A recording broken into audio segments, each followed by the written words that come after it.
আচ্ছা, আপনাদের সাথেও কি এমনটা হয় বলুন তো? আমি যেদিনকেই জলদা ভাতের চাল নিই, সেদিনকেই দেখি একটু ঠান্ডা, ঠান্ডা হাওয়া বইছে, কি ঝিরঝির বৃষ্টি পড়ে গেল, ওয়েদারটা ঠান্ডা হয়ে গেল।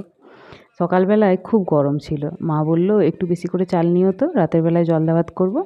আর একটু ডাল ভিজিয়েছি, বড়া করে নেব।" তো সেই মতো চাল নিয়ে এলাম।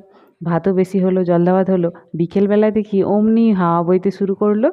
একটু ঝিরিঝিরি বৃষ্টি পড়লে পুরো ওয়েদারটাই ঠান্ডা হয়ে গেল। তো কী আর করা যাবে? জলদা ভাতে চাল নিয়েছি, ভাত তো খেতে হবে।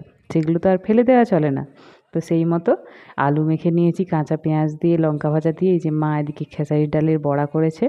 আমার না মিক্সির মেশিনটা খারাপ হয়ে, মেশিন বলতে ডিবাটা খারাপ হয়ে গেছে।